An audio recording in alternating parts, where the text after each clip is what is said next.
What's going on, guys? Pegasus from the Wiseguys. Appreciate you guys for tuning in. Make sure you sub, make sure you hit the bell. Haven't done one of these videos in a while, guys. I wanted to do this one simply because of the sheer age of this archetype. Quote unquote archetype. It was really just one boss monster from a very long time ago when the game started, and that is Yubel, which apparently is going to have a very quick new tie-in to Super Poly. And without further ado, we're going to jump straight into it and then maybe have some sample lists trying to figure this out a little bit. And basically, they're leading with it, basically saying now you have a reason to run Super Poly in your Yubel deck, and it finally actually matters, which is a thing that a lot of older players said they need a way to modernize it. Well, this may just be that way.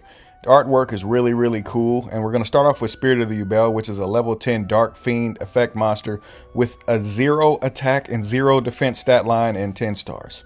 You can only use the first and second effect of this card's name each once per turn. The first effect says when an opponent's monster declares an attack, you can special summon this card from your hand, which is already a little bit of a hand trap. If this card is special summoned, you can take one spell or trap from your deck that mentions Yubel and either add it to your hand or set it, foreshadowing. The third effect says cannot be destroyed by battle. Also, you take no battle damage from battles involving this card. A lot like Menkanko. And last but not least, it says if this card is destroyed, you can special summon one of your Yubels that is banished or in your hand, deck, or graveyard. So from anywhere. Very powerful. Moving on, we got to talk about Geist or Geist Grinder Golem, which, yes, is basically a new Grinder Golem, same attack, same defense stat line, and a level 8 Dark Fiend effect monster. The first effect says you can reveal one Yubel monster in your hand and special summon this card from your hand to your opponent's field. Then you can special summon the revealed monster to your field. Very interesting because it gives you an easy setup, and then basically after that, once per turn during damage calc, if this card battles a Yubel monster, your opponent gains 3,000 life points. So basically you're giving it to them, they're giving you 3 grand, you're running into that. If you special summon Yubel while this card is in your grave, your opponent, I guess, can special summon this card to your opponent's field. So I guess they had a little bit of a typo. You can special summon this card to your opponent's field. If you special summon Yubel while this is in your grave, it comes right back out and you can run into it again.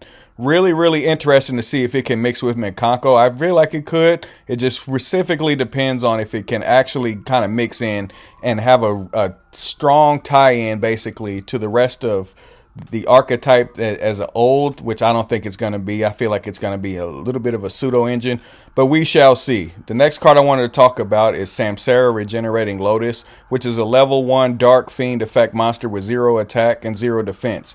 And it states you can only use the first, second, and third effects of this card's name once per turn. You can tribute this card and special summon one Yubel monster from your deck. Interesting. And it's also a new age thing of Samsara Lotus. We'll have to look at that in a second. But it says you can tribute this card and special summon one Yubel monster from your deck, which makes this really interesting and clearly a 1-for-1 target because there's no restriction. And the other effect says during your opponent's turn, when a monster effect is activated while you control a Yubel monster, as a quick effect, you contribute this card and that effect becomes destroy one Yubel on the field. So again, you have even more ways to accelerate a lot of the plays and mix in with a lot of the other old school Yubel stuff, I guess, I would hope. It would just really depend. And then last but not least, during your opponent's end phase, if you control Yubel and this card is in your graveyard, you can take this card and either add it to your hand or special summon it. That's basically giving you another loop because you can just tribute this card and special summon one from your deck, recursion, or during your opponent's turn when a monster effect is activated while you control a Yubel, you can tribute this again if you get it out on the field and then destroy the Yubel again. So it really gives a lot of the recursion plays that an old deck like that would need. Not going to say it's going to be anywhere near relevant, but it definitely is going to be an engine, at least at minimum. But who knows? It takes somebody that truly loves Yubel to really figure something out. The last one is the Fusion, which I guess this is the final name they're coming up with, which is Yubel Das Ewig Liebt Wachter. Forgive my German, I guess that is. But this is a level 12 Dark Fiend effect monster with also 0 attack and 0 defense. And it is clearly stating that it is a Super Poly target because it takes one Yubel as well as 1+ effect monsters on the field. The first effect, which is really cool. If this card is fusion summoned, you can inflict 500 damage to your opponent for each fusion material listed for its summon. So the 1+ and that really tie in. So you can basically, if you have a Yubel, blow your opponent out for as many monsters as they have, as long as you have a Yubel. That's where I say it's going to possibly be an engine, and it's kind of cool artwork anyway. The second effect says cannot be destroyed by battle or card effects, much like the other Yubel stuff. And obviously you take no battle damage. And the last effect says if this card battles an opponent's monster, at the end of the damage step, inflict damage to them equal to the monster's attack, Ring of Destruction, and then banish it, unlike Ring of Destruction. The Eternal Love Watcher is what it basically translates to. So all those cards are really, really cool, but the spells were hinted at several times in the cards. And the first card that they mentioned, I guess, I don't know if this is quote unquote one of the spells that you can search. You obviously have to kind of look over these, because I don't believe so, but it definitely mentions, but it says that it mentions, so I guess we are good right there. But getting back to it, if you want to basically check these cards out, this card mentions Yubel, so therefore you can use it during your main phase. You can destroy one dark monster in your hand or face up field, and if you do, add one Yubel or one card that mentions it from your deck to your hand. That's going to open up some stuff to just be able to blow up a dark monster in your hand. Somebody's going to figure out something somewhere, and it's going to be really, really strong. The second effect says, while you control any Yubel monsters, all monsters that your opponent controls must attack them if they're able. So if they go into their battle phase, they got to attack Yubel. I like that. Or Yubel monsters. The third effect says your opponent takes any battle damage you would have taken from battles involving your Yubel monsters instead. Interesting. It's almost like it can tie directly in with Mikanko. I feel like Mikanko has a way to tie into this. Don't know if it'll be good, but it definitely has a way to tie in. Mature Chronicle, I guess kind of being the new school version of the old Chronicle card. This one I feel like is going to be slow. It's like 6 Sam United. That's just too slow for these days. But the effects are so powerful from Mature Chronicle that we got to mention them. One says, each time a Yubel monster and or monsters that mentions Yubel is special summon, place one Chronicle counter on this card. Second effect says you can remove up to 5 Chronicle counters from your cards you control to activate one of these effects. This is going to be really easy right here, in my opinion.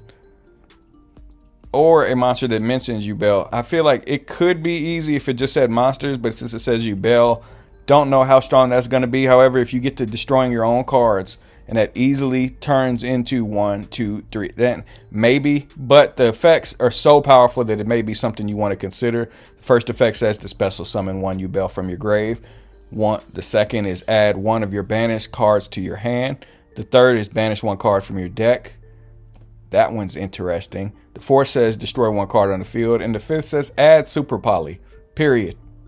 That's what would make it kind of crazy. The Trap, I feel like, is the last card we got to talk about. Eternal favorite, you know, another cool artwork, another cool effect. And this one says once per turn you can activate one of these effects, but you can only use each of the following effects of this card's name once per turn. Special summon 1 of your Yubel monsters that is banished during your graveyard. Interesting. So you can just banish something and then yank it back onto the field like a fly. It's a Call of the Haunted from the banished pile, whatever that card is called. Dimensional Call of the Haunted, whatever the hell that card is called. Y'all know what I'm talking about.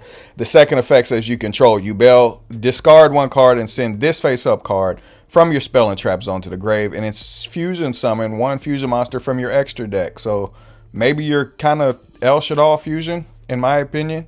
Anyways, guys, I kind of wanted to mention, I was checking out that Chimera deck. That Chimera deck is actually kind of shocking, which is also mixing very well with the branded deck. So we got some content coming on that literally very soon, as well as a Fluanderee's deck profile and plenty of other stuff. And I also like checking out the Facebook version just because, you know, usually Alan or somebody makes a English version of it. But getting into how I would see it, pretty much, I feel like if you'd want to start off somewhere, you'd want to start off with basing it around how the deck used to run, which is basically Summoner Monk, Armageddonite, and Dark Grepher. Dark Grepher and Armageddonite being the old ways to dump cards. Maybe that's way too slow. Armageddonite has never been slow, but I mean, trying to go for all that old school setup and playing the Lance to protect the castle on the Yubel cards. Yeah, I mean, you know, cool. If you really are an old school player coming back and you're enjoying playing it, then this is probably at least where you'd want to start. And with these two being limited, I think like Summoner Monk would actually be sort of relevant because of the number of spells that you would play that could possibly be dead in your hand. Hint, hint. Hint, hint, you know, stuff like talents, obviously. Plenty of cards you can just burn off. And then 1-for-1 being a power spell that could obviously get a card like Regenerating Lotus out. And then not to mention all of the level 10 stuff that you have to take into consideration, whether that be playing Shaddolls to jump Shaganaga out of your, you know, like there's just so much stuff that you could do. Obviously, some kind of mix with Eldritch would be very, very annoying to deal with Yubel and deal with the Eldritch engine. Maybe that's somewhere you want to start. And then obviously the new Testina stuff, more content coming on that very soon. I'll give you a little quick look at that. I feel like this deck is just funny. This deck is very, very comical and very, very fun to play. And you just try to book people's stuff and kill them. And it's very, very simple. I don't think you guys would need like a combo breakdown on that. Just trust me. It's very, very interesting. And it has a lot of different applications for being tribute fodder and tribute decks. Like there's a Monarch idea out there. But then obviously I felt like with Yubel, you wanted to mention maybe branded. Maybe.